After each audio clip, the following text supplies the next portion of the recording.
성부와 성자와 성령의 이름으로 아멘. 잠시 기도하겠습니다. 우리를 사랑하시고 우리와 함께 하시는 주님,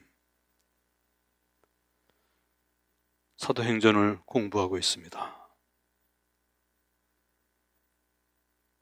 초대교회 사도들이 성령 충만으로 살아계신 주님을 증거하였던 그 모습을 우리도 담게 하여 주시옵소서. 베드로와 요한이 선헤드린 유대교회 최고 의결 기관에서 주님을 증거하고 있습니다. 사도들과 같이 성령으로 충만하여 주님을 증거할 수 있는, 그래서 이 강의를 듣고 있는 모든 이들이 살아계신 주님을 증거하면서 하느님 사랑으로 충만케 하여 주시옵소서. 부족한 모든 것을 살아계신 주님의 영으로서 충만케 하여 주시옵소서. 우리 주 그리스도를 통하여 빛나이다. 아멘. 성부와 성자와 성령의 이름으로 아멘.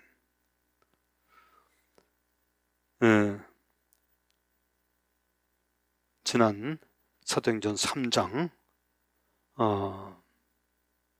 다리 불구자 치유하면서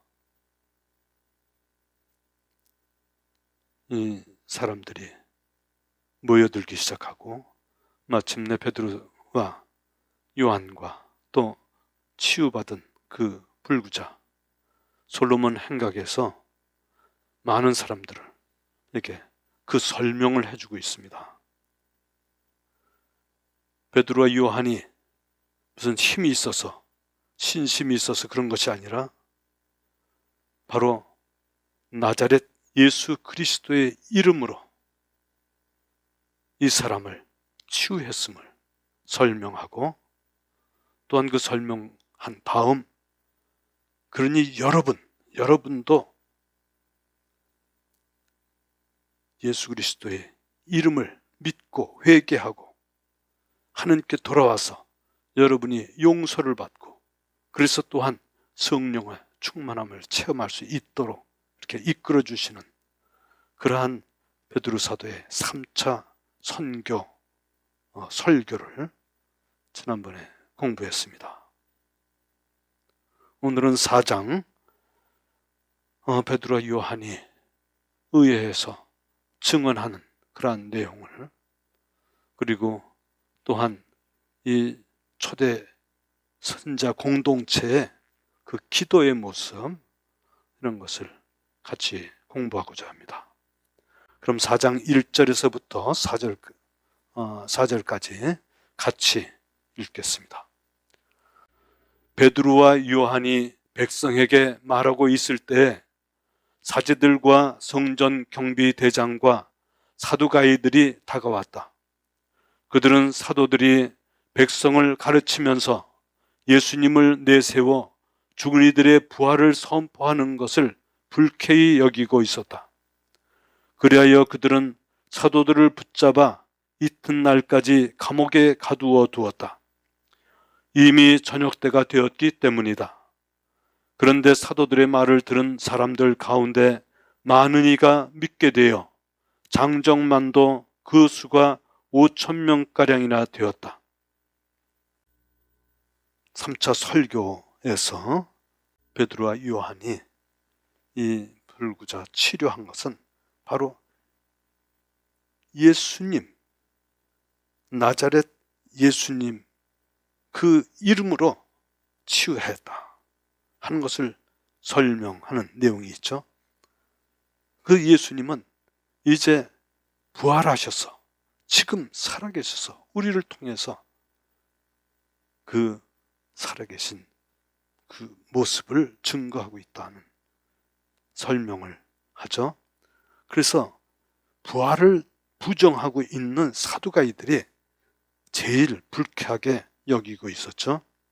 그래서 여기서 보면은 사제들과 성전 경비대장, 그 솔로몬 주랑에서 많은 사람 모이고 하니까는 그 경비대장, 그 부활이 없다고 주장하는 사두가이들이 와서 사도들을 체포하는 거죠.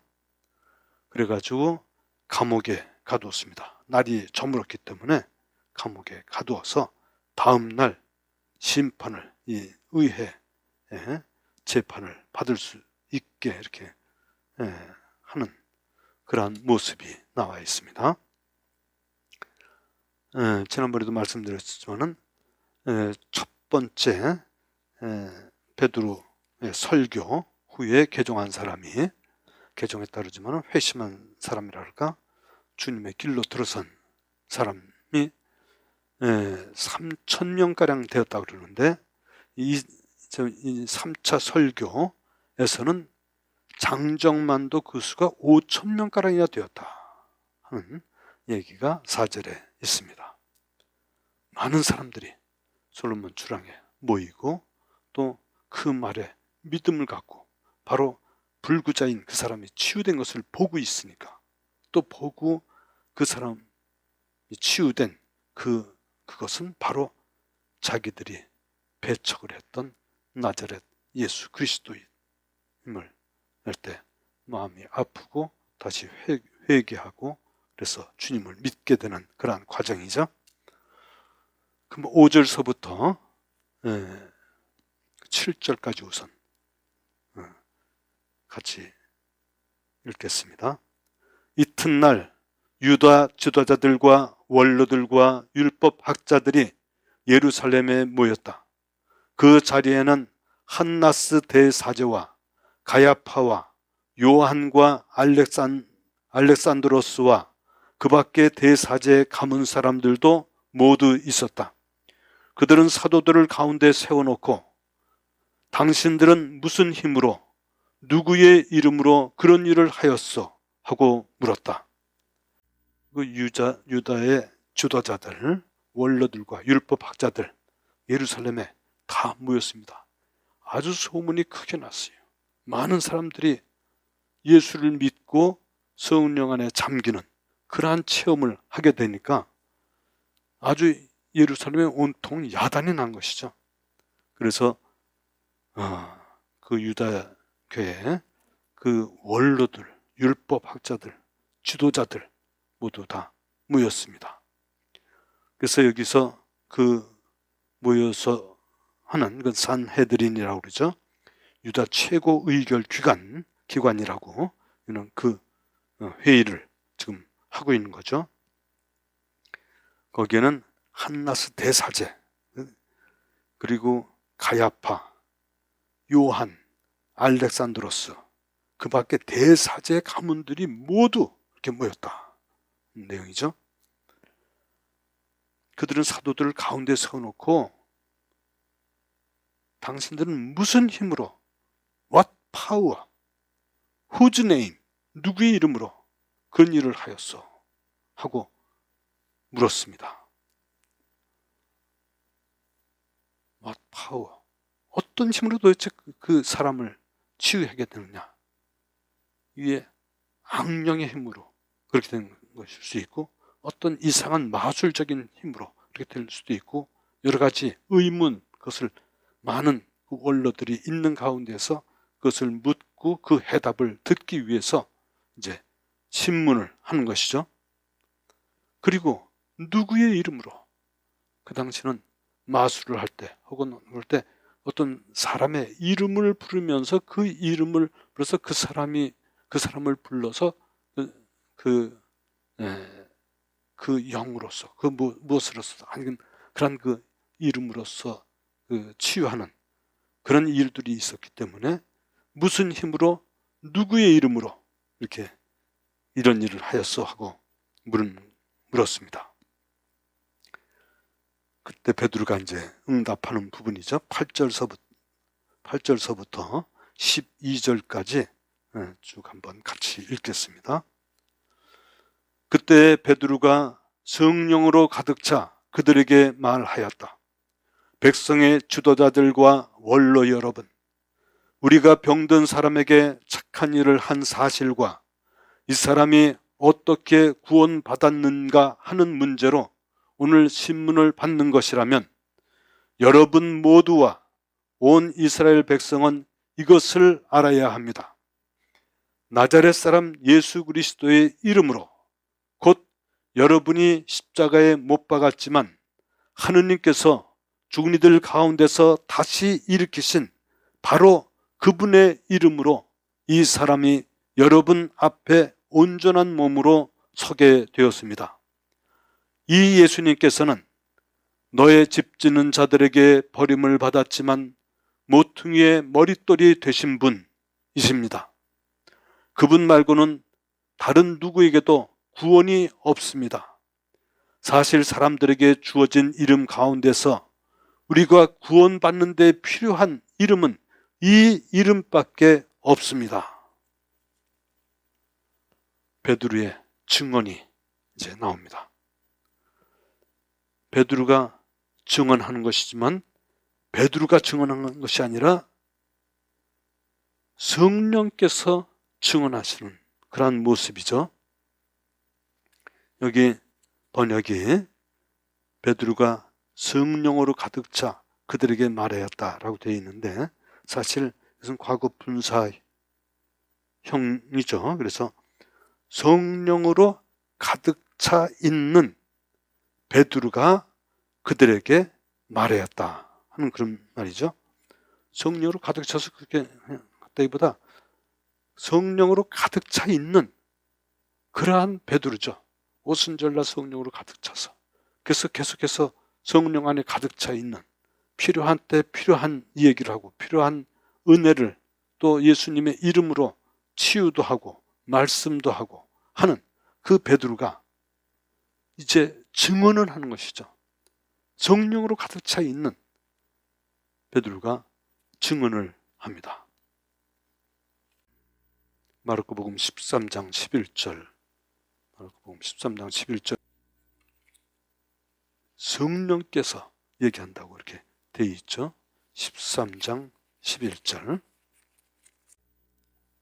마르코복음 13장 11절 사람들이 너희를 끌어다가 법정에 넘길 때 무슨 말을 할까 미리 걱정하지 마라.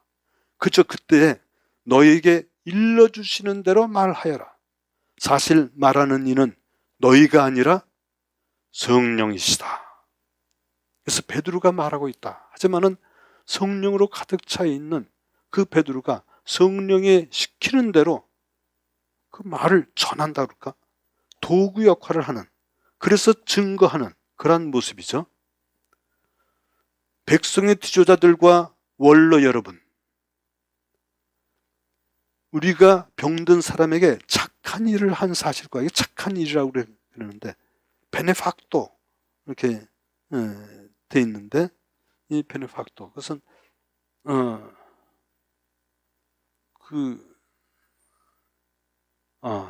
이게 착한 일이라 그러면 그건 요새는 뭐 착한 그 가격 뭐 이것 이렇게 얘기하기도 하지만은 이 굿모닝 하는 건 착한 아침 뭐 이렇게 번역하면 굿세퍼드 착한 목자라고 그렇게 번역을 했지만은 착한 목자가 아니라 그냥 좋은 목자라고 그럴까? 하여튼 그런 그 베네팍토 그러니까 아주 잘 된 일 뭐 이런 그 의미죠. 좋은 일 하느님께서 우주 만물을 창조하시고 이제 그래서 보시니 좋더라 할 때도 그 좋은 것이죠. 굿.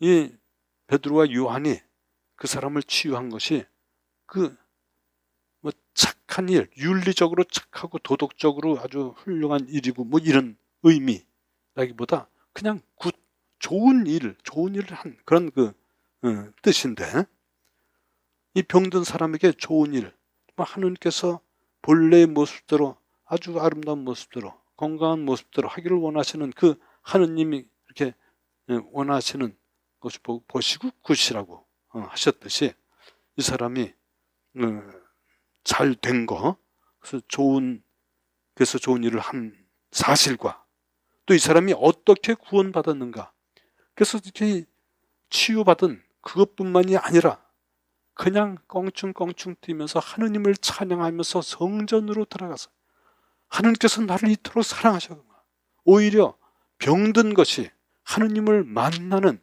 아주 귀중한 길이 돼서 구원의 은총의 길이 됐어요. 그래서 구원을 받아서, 구원이라는 것은 하느님께서 나를 사랑하신다는 것을 느끼고 깨닫는 것이죠.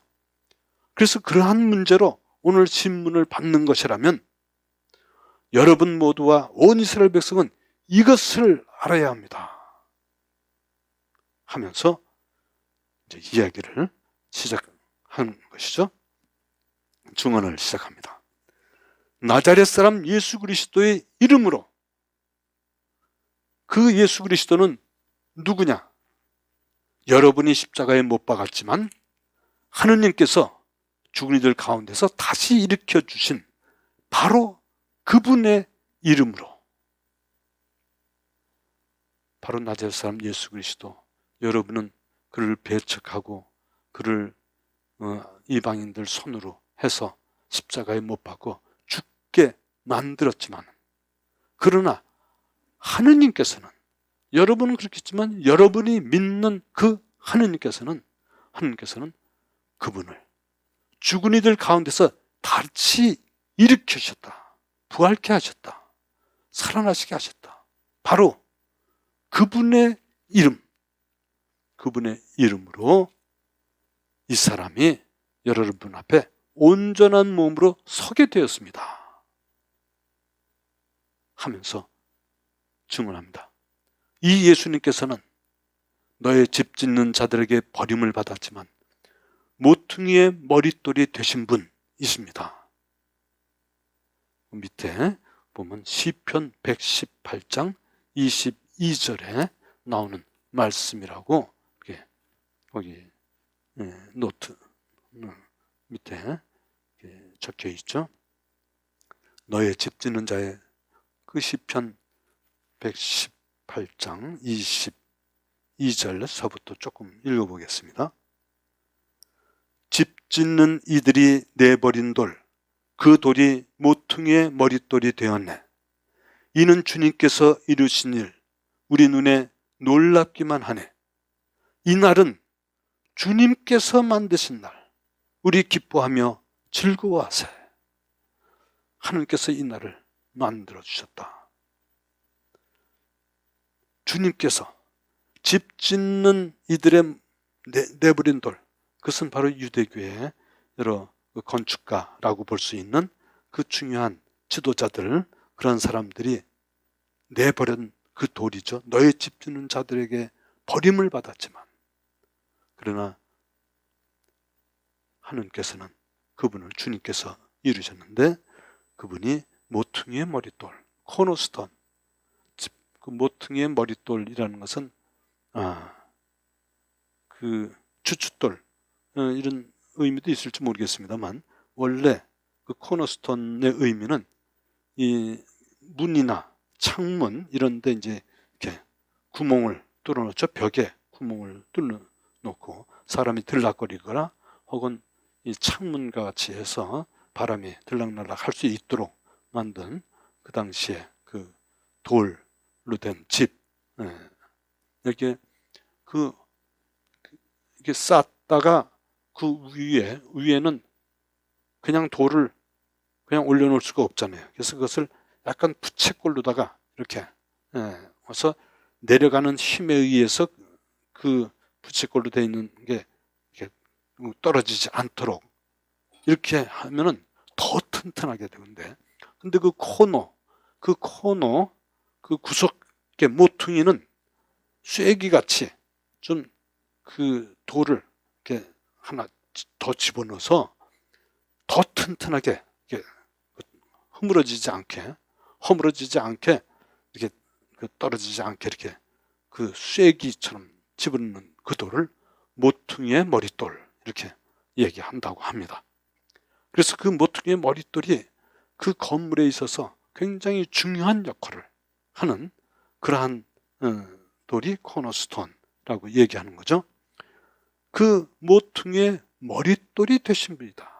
건축하는 집 짓는 사람이 버렸지만 조그맣고 쓸모가 없네 하면서 버린 돌이지만 그것이 정말 귀중한, 그 집을 짓는데 귀중한 돌이 되었다 하는 그러한 것을 주님께서 이루셨다 하는 나를 기뻐하자 만드신 날 기뻐하며 즐거워하세요 하는 그러한 시편에 나오는 그 말을 인용을 하면서 바로 예수님께서는 모퉁이의 머릿돌이 되신 분이다.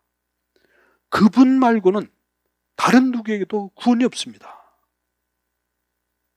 사실 이 세상에 주어진 이름 가운데서 우리가 구원받는 데 필요한 이름은 이 이름밖에 없습니다.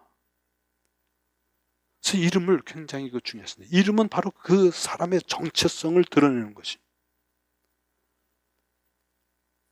요한복음 이렇게 보면은 예수님께서 요한복음 처음 한참 후에 그 중요한 내용을 14장서부터 17장까지 마치 유언의 말씀처럼 이렇게 말씀하시는 내용이 나오죠. 참 중요한 말씀입니다. 바로 그 말씀은 모두 성령에 대한 약속의 말씀입니다. 내가 가면 파라클토 성령을 너에게 보내주시겠다 하는 그 말씀이죠. 거기에 보면은 14장 13절 거기도 나오죠. 너희가 내 이름으로 청하는 것은 무엇이든지 내가 다 이루어 주겠다 하는 말씀이 4장 13절 14절에도 계속해서 나오죠. 너희가 내 이름으로 청하면 내가 다 이루어 주겠다. 그래서 아버지께서 아들을 통하여 영광스럽게 되시도록 하겠다 하는 그 말씀이 있죠. 계속해서 15장에도 그래서 15장 16절 보면 너희가 나를 뽑은 것이 아니라 내가 너희를 뽑아 세웠다 하면서 너희가 가서 열매를 맺어 너희의 그 열매가 언제나 남아있게 하려는 것이다. 그리하여 너희가 내 이름으로 아버지께 청하는 것을 그분께서 너희에게 주시게 하려는 것이다 하면서 포도나무의 비유, 참 포도나무의 비유 말씀 후에 서로 사랑하여라 하는 말씀하시면서 너희가 내 이름으로 아버지께 청하면 무엇이든지 다 들어주시겠다 말씀. 16장에도 마찬가지 나오죠. 16장 24절 16장 24절 23절서부터 보면은 그날에는 바로 성령께서 오신 그날이죠. 성령 충만의 체험을 하는 그날, 성령께서 너에게 오시면 하는 그 말, 그날이죠. 그날에는 너희가 나에게 아무것도 묻지 않을 것이다. 내가 진실로 너희에게 말한다. 너희가 내 이름으로 아버지께 청하는 것은 무엇이든지 그분께서 너희에게 주실 것이다. 지금까지 너희는 내 이름으로 아무것도 청하지 않았다. 청하여라. 받을 것이다. 그리하여 너희의 기쁨이 충만해질 것이다. 26절에도 그날에 너희는 내 이름으로 청할 것이다 하는 말씀 그대로죠. 주님의 이름으로 청하면 그대로 이루어질 것이다. 그것이 구원이다. 하느님의 영이 우리 안에 오시고 그래서 우리가 기쁨으로 가득 차고 그래서 하느님을 느끼고 하느님의 사랑을 느끼고 하느님의 사랑을 실천하고 하느님의 사랑을 전하고 할 수 있는 그러한 성령, 바로 그분의 이름으로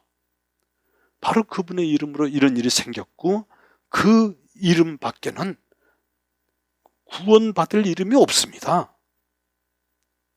하고 이제 베드로가 의회에서 증언을 하고 있습니다.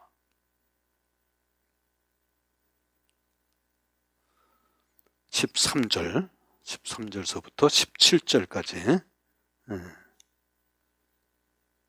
같이 읽겠습니다.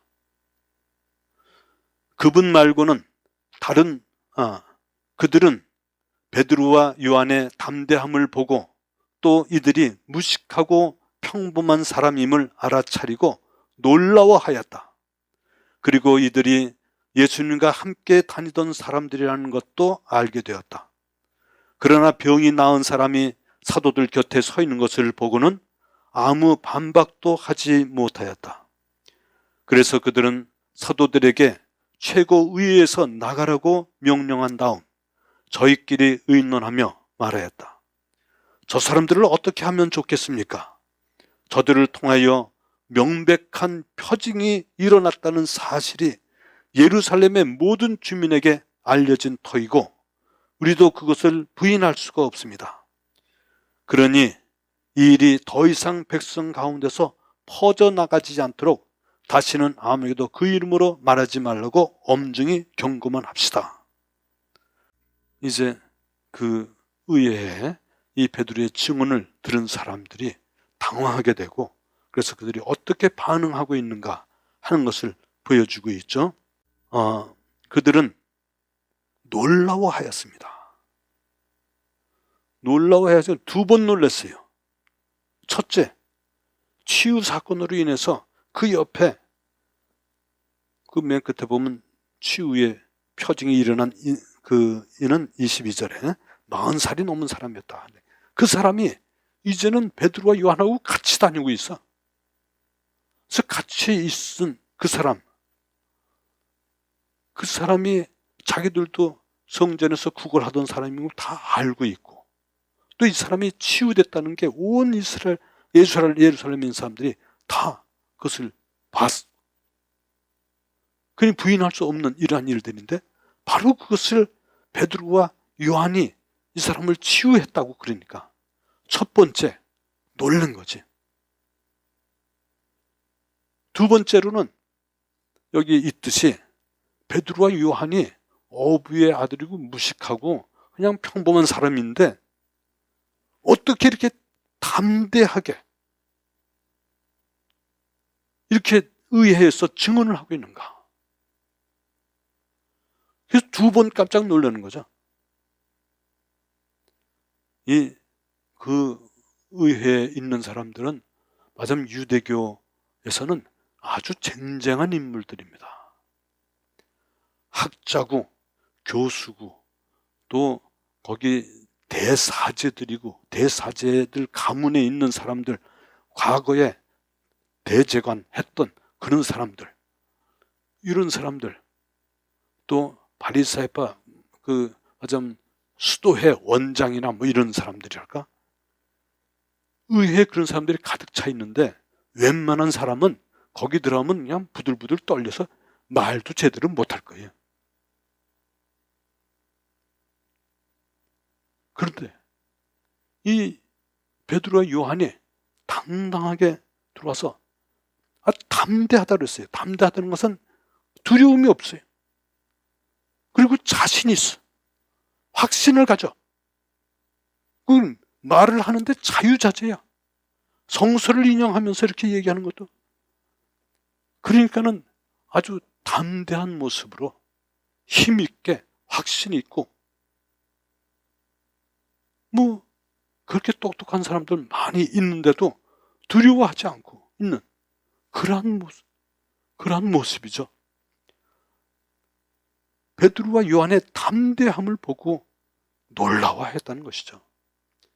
또 이들이 무식하다는 말은 정식으로 이 신학 공부를 할까?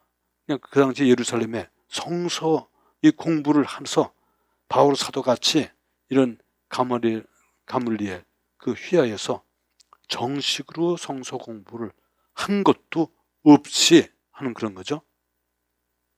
정규 신학을 이렇게 공부한 것이 없어요. 랍비들 되려고 하는 그런 그 공부라든지 그런 공부를 한 적이 없는 그냥 평범한 사람이야. 그런 평범한 사람이 자유자재로 이렇게 성서를 인용하고 두려움 없이 아주 그 요령 있게, 그 조리 있게 이렇게 얘기를 할 뿐만 아니라 그 치유를 하는 그러한 능력, 그러한 권위를 갖고 얘기하는 거예요. 권위라는 거예요. 거기 있는 사람들은 다 권위자예요. 권위자들이 다 이렇게 와서 앉아 있는데 베드로와 요한은 종교에 있어서는 권위가 하나도 없는 사람으로 생각하고 욱박지르면은 뭐 꼼짝 못할 줄 알았는데 그런 게 아니라 담대하게 아주 권위 있게, 그 권위는 어디서 생기냐? 성령께서 베드로와 함께 하기 때문에, 성령으로 충만하기 때문에. 그래서 하느님의 영을 통해서 베드로와 요한이 권위 있게 이야기를 하고 있는 것이죠.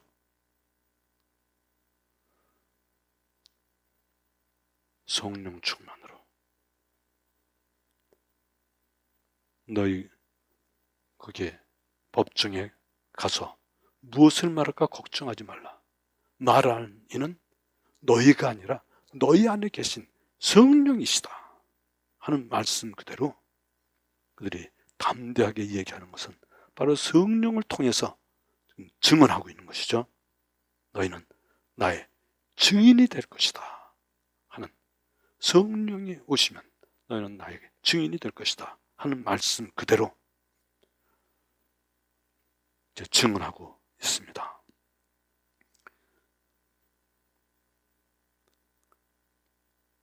그래서 예수님과 함께 다니는 사람들도 알게 되고 병이 나은 사람이 사도들 곁에 있는 것을 보고는 다른 얘기를 반박을 할 수가 없었어요.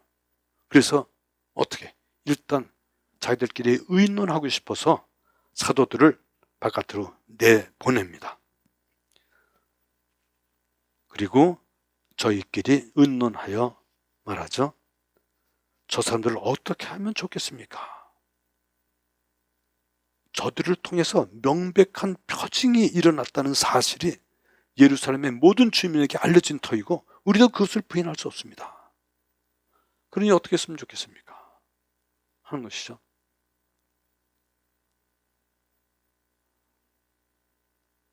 아니 그들도 믿으면 되는데 회개하고 예수님을 받아들이고 믿으면 더 배웠으니까 더 하느님을 알아듣고 예수님을 믿으면은 더 증거할 수 있을 텐데. 근데 암만 가까이 있었고 암만 기적을 보고 암만 그런 것을 봐도 그것을 받아들이지 못하고 오히려 그것을 반대하고 하는 그런 사람 눈에는 하느님의 그 큰 기적과 표징을 보아도 보지 못하고 들어도 듣지 못하고 하는 그러한 상태가 되는 것이죠. 17절 그래서 그러니 이 일이 더 이상 백성 가운데 퍼져나가지 않도록, 여기서 퍼져나가지 않도록 하는 이 말은 그냥 이게 한국말로 그냥 퍼져나가지, 이 원래 말 뜻은 잡초 같은 것이 이렇게 막 침투해가지고 거기를 막 이 잔디에 잡초들이 해가지고 잔디를 다 못살게 굴고 잡초가 다 그냥 잔디 같이 다 퍼져나가 그런 모습의 단어입니다. 그래서 그 유대교의 지도자 그 사람들은 예루살렘에 있는 사람들이 이 사람 말 듣고 이거 이렇게 하면 큰일 나겠다. 한때 나자렛 예수라는 사람이 나타나서 자꾸 그 율법학자 바리사이들 위선자라고 얘기하고 하면서 참된 하느님의 뜻은 이거다라고 가르치고 막 이러니까는 이거 안 되겠다 해가지고 바로 예수님을 처단을 했는데, 근데 이 사람들이 예수님의 이름으로 이런 기적을 행했다 하면서 구약의 여러 가지 이런 그 성서 말씀을 인용하면서 하느님께서는 그분을 다시 살리셨다. 그러니까는 예수님 장례들이 죽였는데 그 죽인 예수님이 다시 살아나셔서 지금 그 예수님의 이름으로 기적이 이렇게 행해진다 하고, 그러니 이러한 가르침, 이런 가르침이 그냥 삽시간에 예루살렘에 퍼져나가는데, 이 걷잡없이 퍼져나가는데 이걸 어떻게 했으면 좋겠는가. 이제 막는 것만 생각하지 그 말을 정말 받아들이고 믿고 그랬으면 얼마나 좋았겠어요. 지금도 암만 기적 사건을 봐도 못 믿는 사람 많이 있지만은, 이때 이 유대교의 지도자들은 더더욱 그런 상태였겠죠. 그러니 더 이상 백성 가운데로 이 일이 퍼져나가지 않도록 다시는 아무에게도 그 이름으로, 나자렛 예수 그리스도의 이름으로는 말하지 말라고 엄중히 경고만 합시다. 더 이상 어떻게 해볼 도리가 없으니까 그 이름으로는 말하지 말라. 너희들 이름으로 너희들이 하면 좋지만은 좋을 것도 있을지 없을지 모르겠지만, 아무튼 그 이름이라고 하니까는 그 이름을 하나님께서 부활시키시고 살아계시다고, 그러니까 그 이름으로 말하지 말라고 엄중히 경고만 합시다 하고 얘기하죠. 18절 22절까지 같이 읽겠습니다. 그리하여 그들은 사도들을 불러 예수님의 이름으로는 절대로 말하지도 말고 가르치지도 말라고 지시하였다. 그러자 베드로와 요한이 그들에게 대답하였다. 하느님의 말씀을 듣는 것보다 여러분의 말을 듣는 것이 하느님 앞에 옳은 일인지 여러분 스스로 판단하십시오. 우리로서는 보고 들은 것을 말하지 않을 수가 없습니다. 그들은 백성 때문에 그들을 처벌할 방도를 찾지 못하고 거듭 위협만 하고 풀어주었다. 그 일로 백성이 모두 하느님을 찬양하고 있었던 것이다. 그 치유의 표징이 일어난 이는 40살이 넘은 사람이었다. 이제 사도들을 불러서 이제 엄중히 이 얘기를 하죠.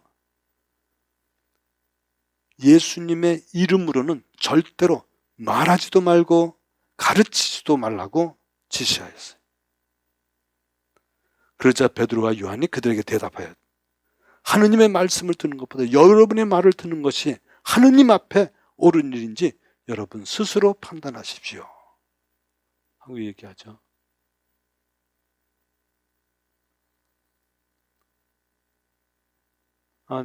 베드로와 요한, 성령에 충만해서 바로 예수님께서 최후 만찬 때 말씀하신 그대로 내 이름으로 청하면은 하느님께서 무엇이든지 다 이루어 주실 것이다 하고 말씀한 그대로 성령에 충만한 그들이 예수님의 이름으로 그러한 치유를 하고 또 예수님의 이름으로 가르치고, 예수님은 바로 구원자 메시아, 하느님께서 약속하신 그 메시아이시다 하고 그 메시아의 말씀, 그리스도의 말씀, 기름 부어진 그 분의 말씀을 듣고 회개하고 하느님의 사랑을 체험하도록 하십시오 하고 가르치고 있는데, 그 이름으로 하지 말라 그러면 아무것도 하지 말라 그러는 것이고, 자기들 보고 거짓말을 하라고 하는 거와 마찬가지 그런 것이고, 그러면 그 이름으로 하지 않으면 아무것도 일어나는 일이 없는 것인데,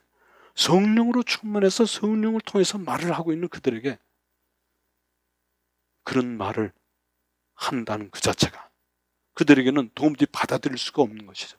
하느님 앞에 내가 하느님의 말씀을 전하지 않고 사람의 말을 전하고 사람이 하지 말라고 그래서 하라 그렇게 말을 들어야 되는가 하고 그 의회에 있는 모든에게 증언을 하면서 응답을 하고 있습니다.